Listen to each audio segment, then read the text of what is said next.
En esa lucha unificatoria con Ric Flair, el 6 de enero del 83, estamos hablando de Irán Bison. ¿Cómo usted nos puede contar?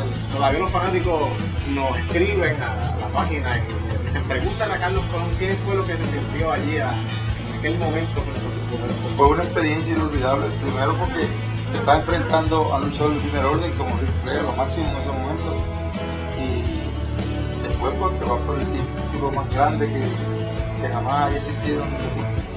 Estaba creando un nuevo título, campeón de campeones, y tenía ese reto que si ganaba pues iba a ser el mejor de los mejores. De los mejores del mundo, que era el campeón de los territorios como tal. Exactamente.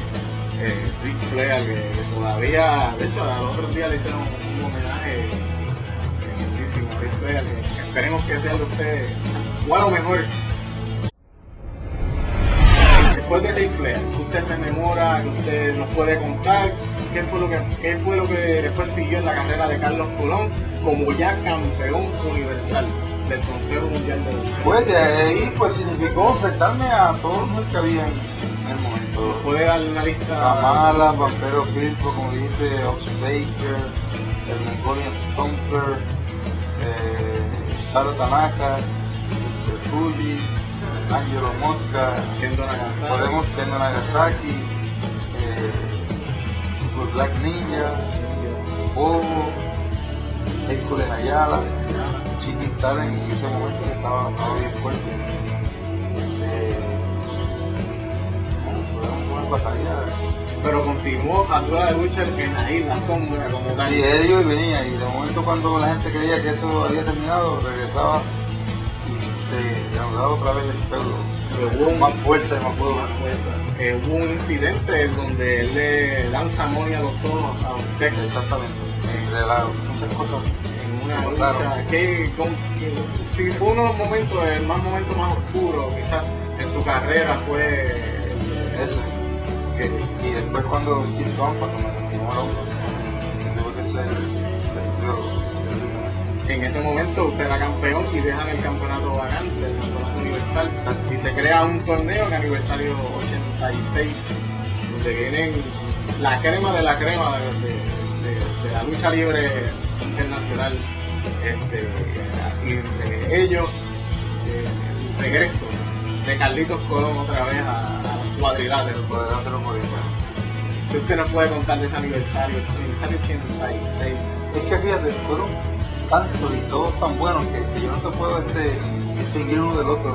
Era que el próximo siempre era mejor que el anterior, y así fue sucediendo hasta los otros días. Y de hecho terminó en la final de ese aniversario, terminó contra un ex campeón de la NWA, Terry Funk. Cuando Terry Funk, ahí llegó Baba Gigante, estaba Augusto Zuko, estaba Rick Martel, Larry Windham. Por aquí podemos decirlo con mucho orgullo que este país pasó lo mejor que había en el Aniversario del mundial. en ese aniversario 86. Entonces ocurre también que en ese momento estaba Hércules Ayala. Hércules Ayala, que era un enforcer del Ejército de la Justicia, se vira en contra de sus principios y de una persona que era seria. Lo que pasa es que esos títulos, especialmente el campeonato universal, pues era una cosa tan importante y tan grande para todos los luchadores que tenían talento y tenían ¿Qué representaba? que eso pues a veces ¿Qué no hacía. representaba ser campeón universal en ese momento? Sí, pero debemos terminar de esto para hablarte de eso. La envidia y la competencia, entonces era tan grande de que el luchador decía, pues yo tengo las herramientas para ser campeón universal también, pues ya no me estar apurado con el campeón, pues. Y así pues hubo muchos compañeros que traicionaron a otros por el ego y el deseo de ser el número uno. Se murieron a la tentación. Exacto, así es. Y lo otro pues ser el maestro, una cosa grande, porque estamos hablando del título máximo en la lucha libre. Aquí, realmente en el Caribe y Latinoamérica. Entonces Hércules Ayala se vira contra el Ejército de la Justicia, especialmente contra usted, que era el campeón universal en aquella época. Tuvimos batallas similares a las que tuve con Abdullah Regucho, peleamos con Madrid, rodeado de fuego, con alambres de púas, con mil cosas, con muchas encadenado por el cuello, burro, machos, todo tipo de lucha violenta. El aniversario 87 luchan en alambre de púa. Hércules Ayala, Carlos Colón contra Hércules Ayala. El árbitro especial era Frenchy Ramos y estaba Joe Pedicino, que estaba viendo la lucha como tal. Allí en el Fashion Vicente de Ponce estaba su familia, estaba Nancy, estaba Carly. Esa fue una noche que... Sí, daba un bebecito a Eddie. Eddie estaba también, estaba Stacy. Y fue un momento grande como fanático como tal. Yo apenas tenía 7 años para ese aniversario, pero me acuerdo como si fuera hoy la emoción grande que tuvimos todos al verte coronarte como campeón universal. Carlos, con todo respeto, tengo que hacer esta entrevista. Hércules Ayala tuvo la osadía de hacer algo en una premiación que hubo en la capital y fue con su esposa. Sí, fue una cuestión de que él entendía en ese momento que él era el ganador y creo que la emoción lo embargó y al punto de que accidentalmente agredió a mi esposa, pero yo reconozco que él no lo hizo intencionalmente, pero lució feo, le quedó mal. Se calentó porque creyó cuando él escuchó mi nombre como el ganador. El del año pues se llenó de ira, se volvió loco. Y entonces cuando estamos ahí arriba empezamos a discutir y entonces mi esposa se me acerca y él la trata de sacar así del medio y ella pierde balance y se cae. ¿Por qué surge en aniversario la lucha de fuego? Esa riña entre él y yo estaba bien al rojo vivo y cuando pasó eso pues imagínate, más todavía. Que hasta usted le estaba aplicando la figura 4 y el árbitro Ricky Vargas Benítez trataba de sacarlo del medio, pero era tanto el coraje que no... Sí, pero casi 20 veces tuvo una. Tiene uno de los más impactantes luchadores que ha venido aquí a Puerto Rico, un ser diabólico como tal, como decía Chiquita, Sadistic Tistero. Es una experiencia oscura como tal, así la describe. Una experiencia oscura que usted ya nos contó, el hombro. Ese fue un juego que no fue tan largo, fue un poco corto pero intenso, ¿sabes? Mucha violencia, mucha lucha también. Eso que sí, Carlos lo que lo tenía era una máquina de destrucción. Y estaba en muy buena condición física en ese momento. No tenía los recursos que tenían Steve Steinberg y Michel Martel, pero la fortaleza era... Él lo saca de carrera por un tiempo. Usted regresa. ¿Cómo fue ese regreso? El regreso fue lento porque una operación de esa magnitud pues coge tiempo para uno rehabilitarse, volver a coger la forma que tenía. Pero lo logramos porque había juventud, había condición y deseo sobre todo. En aniversario en el 89 usted regresa con 3 títulos. Pues esa lucha fue en el 89. Primero esa lucha estaba para darse en el mes de septiembre. Después cuando yo que esa noche ya el huracán era inminente, que el huracán venía y el estadio ya estaba a las 7 de la noche, ya estaba 90% lleno, la gente bajo un diluvio, que eso una cosa tremenda. Y después lo suspendimos.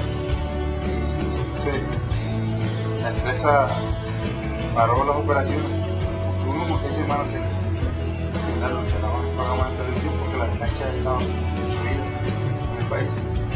Entonces lo celebramos en octubre, que fue exitoso también, pero yo creo que si el de septiembre se hubiese dado, hubiese sido un récord que jamás se hubiese roto.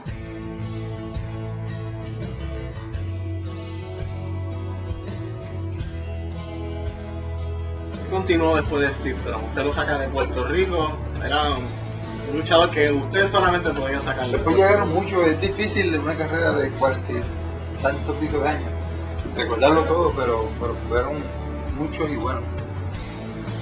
Sí, estamos hablando ya de 89, 90. Había varias figuras de la nueva generación que estaban subiendo en esa época, como por ejemplo Huracán Castillo Jr., está Miguel Pérez hijo también, y estaba otro personaje, Karateka Ninja TNT.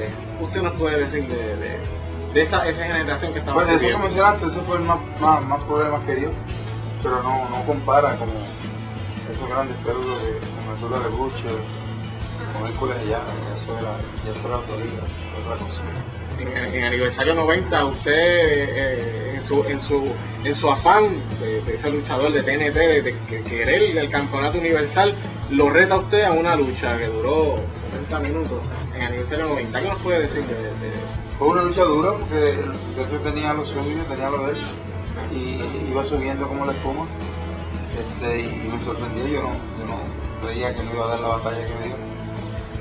Me sorprendió después, desde ese momento en adelante, pues entonces ya lo fui tomando más en serio, porque como hasta ese entonces él no había derrotado a ningún luchador de renombre, ¿sabes? Son los errores que a veces uno comete por la experiencia que yo tenía en ese momento.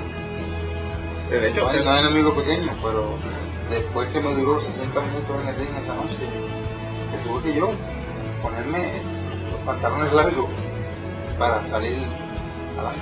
llega un luchador increíble, el hombre más fuerte del mundo, Dino Bravo. Año 91, 90-91, llegó ese luchador. Muy buen luchador y venía con un récord tremendo e impresionante de la WWF en ese tiempo. Y se enteró que Carlos Colón Sí. estaba él como campeón universal, y quería hacer como todo el mundo. Usted era como quien dice, una persona que usted tenía el oro máximo y todo el mundo quería. Todo el mundo quería el oro que yo tenía en ese momento.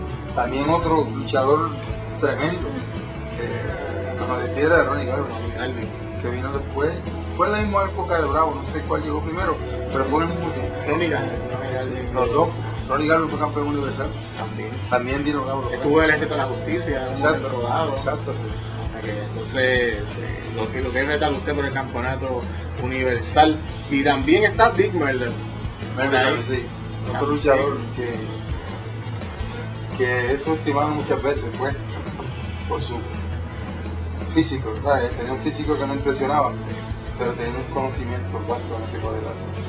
Muy pocos luchadores Que era pareja de Dusty Rhodes. sí, tenían los conocimientos luchísticos que tenía ese. Dick Merler, que también le sacó candela y También batallamos grandemente.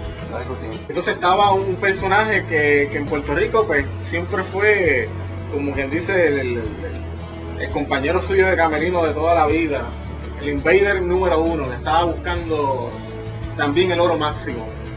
¿Qué sucedió ahí con el Invader número 1? Fue un feudo ahí, no digo un feudo, una controversia que duró un corto tiempo. Entonces nos enfrentamos por el campeonato universal y él me derrotó. Antes Pero de irnos, no fue algo como la guerra con Abdul. que ya se iba ya a mucho más de lo personal. Ya era algo por el campeonato universal. Fue la cuestión de ego también. Todo el mundo quiere oro. Voy a contar sobre Dutch Mantel, que también fue compañero de usted. Fue en el compañero, Ejército de la Justicia. fue rival. Dutch es un luchador que le ha dado mucha guerra aquí en Puerto Rico, Sacaba mucha candela. en todo el sentido de la palabra. Dutch Mantel. Y también estaba una persona que estuvo en el Ejército de la Justicia y era el Bronco número 1. Que También un caso similar al de Dutch Mantel.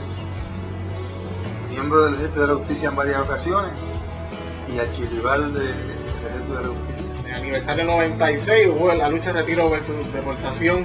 Y en aquella época usted ya estaba, como quien dice, para coger otra pausa más, porque después de esa pausa en el 93 vinieron más personajes que le dieron más candela. Exacto. Y entonces en el 96 usted se quiere coger una pausa y ve una persona, un joven que se estaba destacando como un tremendísimo luchador. Hoy en día Rey González, Mr. Rating, Rey González, pero en aquella época no era Mr. Rating, en aquella época era empezando como tal. Y usted le da los primeros pasos de convertirse en un luchador real.